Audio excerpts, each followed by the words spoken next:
ഒരു വാർത്തയിലേക്കാണ്. കൊല്ലത്ത് കാറിന് പിന്നിലിടിച്ച് നിയന്ത്രണം വിട്ട ബൈക്കിൽ നിന്ന് യുവാക്കൾ തെറിച്ചു വീണു. നിയന്ത്രണം വിട്ട ബൈക്ക് യാത്രക്കാരില്ലാതെ 100 മീറ്ററോളം സഞ്ചരിച്ച് മതിലിടിച്ചു നിന്നു. പരിക്കേറ്റ ബൈക്ക് യാത്രികരായ ആഞ്ഞിലിമൂട് സ്വദേശി എബി, അക്ഷയ് എന്നിവരെ ആശുപത്രിയിൽ പ്രവേശിപ്പിച്ചിരിക്കുകയാണ്. അപകടത്തിന്റെ CCTV ദൃശ്യങ്ങൾ 24 ലഭിച്ചു. ഒപ്പം തന്നെ ഈ ബൈക്ക് അത്രമേൽ വേഗത്തിലായിരുന്നു എന്ന് ദൃശ്യങ്ങളിൽ നിന്ന് വ്യക്തമാവുന്നുണ്ട്. അത് 100 മീറ്റർ അകലേക്ക് തനിയെ ഓടിപ്പോയല്ലേ?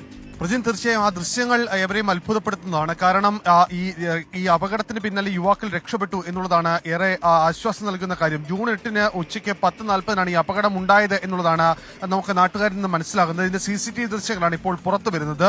ഈ CCTV ദൃശ്യങ്ങൾ പ്രകാരം നമ്മൾ നാട്ടുകാരുമായി വിവരങ്ങൾ അന്വേഷിച്ചപ്പോൾ പറഞ്ഞത്, ഈ ഒരു കാറിനെ ഓവർടേക്ക് ചെയ്താണ് ഈ യുവാക്കൾ ബൈക്കിലെത്തിയത്. ഈ ബൈക്കിലെത്തിയ സമയത്ത് എതിരെ വാഹനം വരുന്നത് കണ്ട് അതിലേക്ക് സൈഡ് വെട്ടിക്കുകയായിരുന്നു. തുടർന്നാണ് മറ്റൊരു കാറിന്റെ സൈഡിലിടിച്ച് ഈ വാഹനത്തിൽ നിന്ന് യുവാക്കൾ തെറിച്ച് റോഡിലേക്ക് വീണു. അത്ഭുതകരമായി യുവാക്കൾ രക്ഷപ്പെട്ടു. പക്ഷേ ഈ ബൈക്കിന്റെ അമിത വേഗതയാകാം ആ ബൈക്ക് പിന്നീടും 100 മീറ്റർ സഞ്ചരിച്ച് ഒരു മതിലിടിച്ചാണ് നിന്നത്.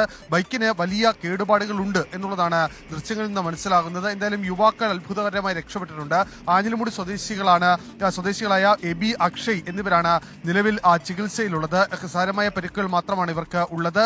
ഈ ബൈക്കിന്റെ അമിത വേഗതയാണ് ഈ വാഹനാപകടത്തിന് കാരണം എന്നുള്ളതാണ് ദൃക്സാക്ഷികൾ പോലീസിനോട് പറഞ്ഞത്.